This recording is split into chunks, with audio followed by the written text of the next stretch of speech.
This is the kind of, entreaties which were played by the DGP and also other, ministers and all that, they should dump the weapon, let us know, no action will be taken, that kind of thing. Mr. Hangshing, my question to you is, then this situation, there are also two things which is kind of keeping the entire situation a bit of volatile. It's NRC versus separate administration. And I think that is one issue which is also getting a lot of traction. Do you feel that NRC, which is demanded by Meiteis, that NRC should be implemented in the state of Manipur, and also the fact that it is the illegal refugee which is at the core of this entire problem and violence which we are witnessing in the state of Manipur from 3rd of May? Mr. Hangshing? Well, NRC, if implemented in its proper perspective and administratively, technically correct way, it is a welcome thing. It is a necessity for every country to do it, to identify its legitimate citizens and those who are illegal citizens, whether it is USA or Germany or India or Manipur or any border state for that matter. It is a necessary thing. But when it is used as a weapon for other ulterior political motives, as it seems to be, because the Hill people have totally lost faith in the Imphal administration. The government of Manipur, GOM, is no longer a government of Manipur. It is a government of Meiteis. And they have their agenda. Like our speaker just said just now, he refers to loosely saying these Kukis are immigrants. Let him define what is immigrant first, what he means by immigrant. He's talking about those immigrants during COVID period? Or is it some immigrants who came in the last 4 or 5 years? Or immigrants who came after independence? Or is it immigrants he's talking about 200 years ago? Or are there also immigrants who came 1,000 years ago? What does he mean by this? He should define himself first before he uses these loose terms and painting it across all Kukis that these are immigrants. And these are the problems. When you use these words and you talk of NRC, you put 2 and 2 together. Who is going to believe your NRC exercise? That is the problem. And you talk of the 10 MLAs who in his opinion seems to be going against their principles or whatever. Now, 2 MLAs were beaten up. One is dying. We don't know whether he's still alive or not in hospital. One was left for dead. 2 others were attacked and they barely survived with their lives. Now, talk about that. And this happened in Imphal Valley, in the Imphal city itself. And you're talking about peace now. Where is the peace? Who is Kuki will dare to come to Imphal now? So, Hangshing, you're saying that Manipur was already partitioned, divided emotionally and sentimentally many years ago. And right now it is geographically and demographically divided, partitioned. What is left there now? Tell me. So you're saying that Hangshing, you're saying that you are having a massive trust deficit. You're saying that there is a massive trust deficit for any exercise to take place there. It is not just trust, it is a reality. Which Kuki will come to Imphal now, tell me? How will we dare to raise our children there? Or leave our old people behind in the house? What will happen? Right? Even as we speak, looting is going on right now of Kuki homes which were abandoned. It is going on right now. And they're talking about normalcy. Where is the normalcy? Where is the law and order? Okay. The law and order is only for Meiteis. Okay, Nabakishore ji, you must have heard Mr. Hangshing. There is also a very interesting development, that on one side, the administration, the government is called that, it's a Meitei chief minister. The Manipur means only government for Meitei. And on the other hand, you have maintained, you have said that you have no trust in the government. The government is a BJP government. We also saw that, that the Mizoram BJP is also backing Kuki MLA's demand for separate administration. How do you view the two? Nabakishore ji? Brijesh ji, first and foremost, the Mizoram CM should not interfere in Manipur's internal affairs. Second thing is, the World Meitei Council always strongly condemned that the government is not taking enough action to eliminate this militants group. Why are they thinking? Why they don't run an operation to burn down all these illegal camps? And I have already mentioned many times that we Meitei had enough. We are a peace living community. We had been, and I already mentioned that we are a believer of Atiti Devo Bhava. We are believer of Vasudhaiva Kutumbakam.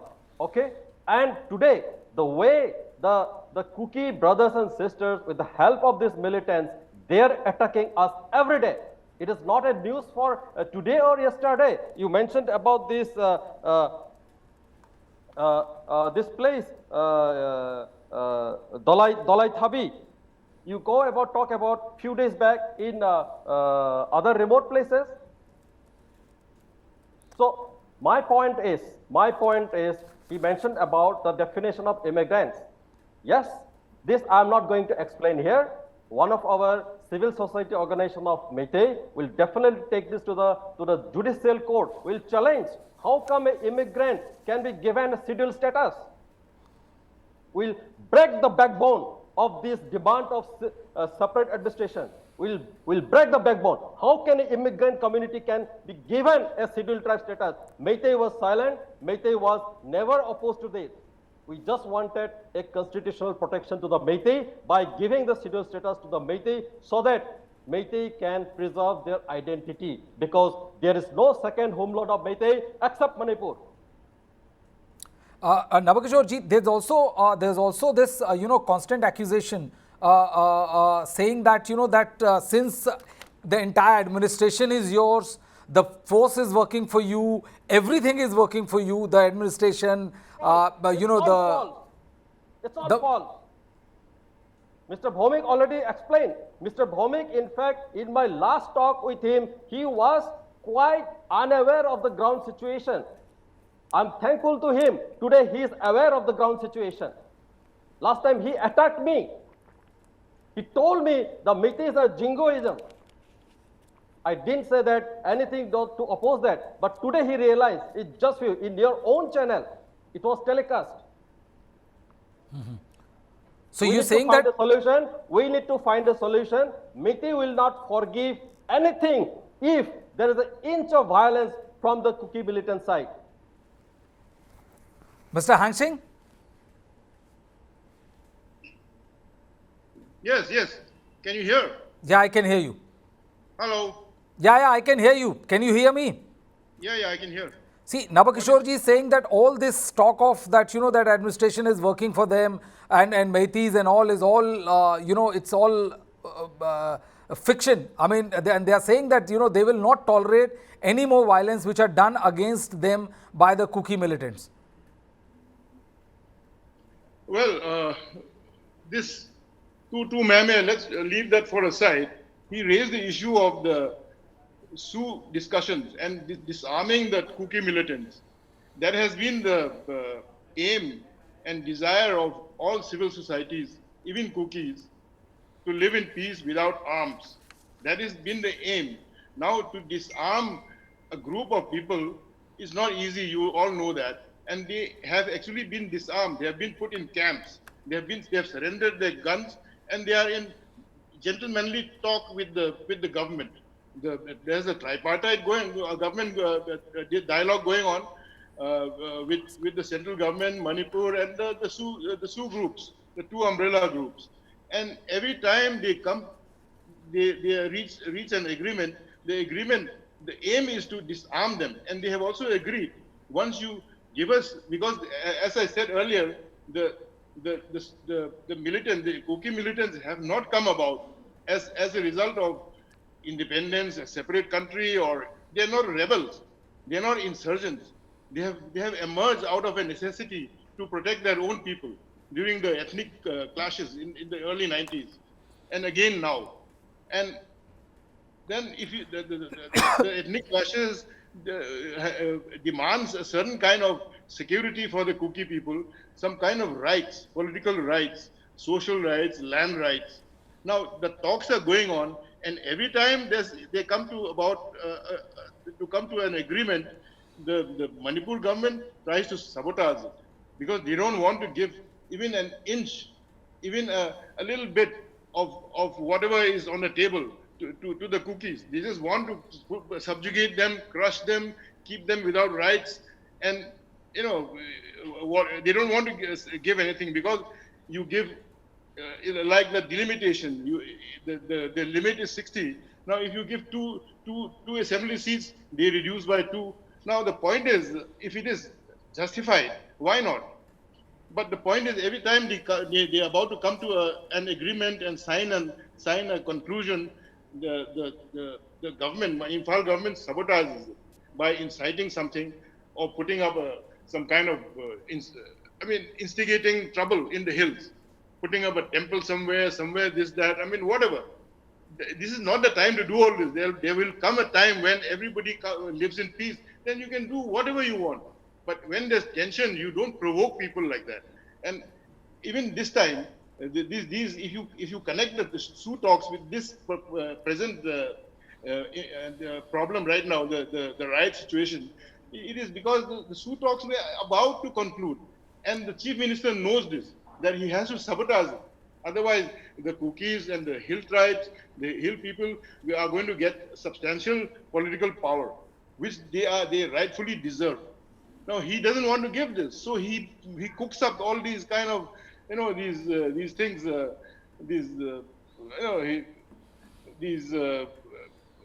poppy cultivation, immigration from Burma. Actually, there's hardly any immigration from Burma. You can count them, and you can. In fact, we want you to come and take care of them. They are burdened. There are a few hundred, 200, maybe at the most there must be 500 of them scattered in the border areas. They are a burden on the local villages there who are also living hand to mouth. If the Manipur government accepted them and kept them in camps, what would be the problem? No, they don't want to do it. They want to raise this as an issue. Now, with 500 refugees coming from Burma who are kith and kin of Kukis, because they live all across the border, the same people are there. Then he wants to paint all the Kukis as immigrants, like our friend says. Now, because of these people, Kuki immigrants are coming. Now, define what you mean by immigrants first. Hangshing, let me ask, what is don't just loosely throw terminology. Hangshing, let me ask this question. What is the proposed formula that you would want to have in Manipur without hurting the territorial integrity of Manipur?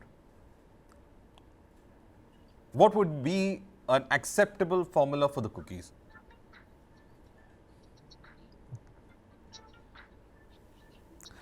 Mr. Hangshing, you can hear me? Are you asking me? Yeah, I'm asking you. What would be the acceptable formula for the Kukis without hurting the territorial integrity of Manipur? The territorial integrity as Manipur, we know it already stands partitioned. Can't you see? It is a ground reality. Geographically, yes, we are talking about how the population-wise and how the representation-wise is there. Yes, but one soul is there. Even if somebody is there, he is in hiding.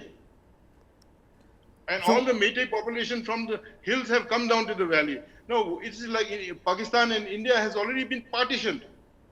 No, what is there left? Now, the only thing left is you have to. Imphal is administered by themselves. The government, legitimate government is there. The hills are administered right now. There is not a police station running. There's not a divisional office running. We need administration over there. We request the central government to come and directly administer us. We want the governor to come and administer us. So right now you're asking for president's rule on the ground. That is what you're right now asking. Your demand right now is to have president's rule on the ground. Yeah, central administration will be president's rule right now. To come and administer us and kill us. You want us all to die? Then you please tell them to come in. You want us all to die? Well, what happened on the 3rd and 4th? Dada, this is of course was any Kuki armed on the 3rd and 4th? Did anybody have guns? These people came with guns. The police was marching with those fellows in black t-shirts, carrying those same guns which were looted. The police were walking with them. Why didn't they seize those guns? Instead of walking with them and burning Chasad Avenue, burning Chekon, burning all those places. videos are there. When the law and order is already with them, what chance do we have of survival? It is a question of survival for us. Well, Dada, And we are in the hills right let me now get without administration. Bhaumik ji into this. Well, Dada, if you look at the manner in which this is, there is deep distrust. There is a fear in among the Kuki tribals as well, and there is also a deep distrust on the Meitei side also. They are asking for a central. In fact, Kukis are asking for central rule in Manipur till things are sorted out. But they are also saying that the division is complete. Now, that is what they are in fact trying to put out, but without hurting the territorial integrity of Manipur as a state. Of course, there's going to be a long road ahead trying to build trust between communities, trying to in fact establish some kind of trust and probably even create peace communities. But this is going to take a long time. On the ground, without hurting the integrity of Manipur, what are the options before the government? Central government, rather. There are many options. The only thing is central government and your Varmajis and Sharmajis in Delhi must make a proper effort to understand what is Manipur. Because Manipur, unlike Kashmir, is a much more complicated game. You know, if Kashmir is a game of tennis, like two chaps on one side of the net, Manipur is like a game of basketball where you don't know who is slipping under your arm at what point of time. So first, they should realize the complexity of Manipur, understand the issues properly. I can quite see a strong argument in Nabakishore's argument, and also in Hangshing's argument. Both have their own viewpoints and both have a very strong, feeling and a fear that their community will stand to be marginalized. And the fears in some cases are genuine. The land issue which, the Meiteis raise is a genuine issue. It's a small valley. Increasingly, there is a living space problem, and Meiteis who don't actually have another homeland. Actually, none of us have another homeland. I'm from an East Bengali origin. You mean to say I can go back to Bangladesh if I'm not able to live in Tripura? So, we have all given up our homelands. Our homeland is the one we live in. Okay? So point here is very simple, that there has to be a process which will reassure the Meiteis of their land livelihood issue, of their living space issue, and something innovative is to be worked out. Or at the same time, I don't think the breakup of Manipur, as the breakup of any other northeastern state, is a solution. And I've said this again and again in Tripura. But what if we maintain the borders of Manipur and probably use the 6th schedule? Probably that's exactly what I'm coming to that. So I am a great believer in autonomy. I'm a great believer in autonomy because it gives even the smallest of population, the most marginalized population, a sense of stake in the state. So if a Kuki has to feel that Manipur is his own state, he should have his own acre of green grass, which is a very strong autonomous council. Now at the moment they're saying separate administration. What do you mean by separate administration? You can't have a separate administration unless you have a separate union territory state. You mean to say if the Bodos didn't get a union territory or a separate state, a separate Bodo land, when they had such a strong movement, you think the Kukis will get it? I don't think. I think the central government is already committed that there will be no further territorial reorganization of Northeast. You can't go on creating more and more unviable states, which will then continue to depend on central finance, on central assistance. Yeah, without any real economic viability. So what I'm trying to say is, I am a great believer in autonomy.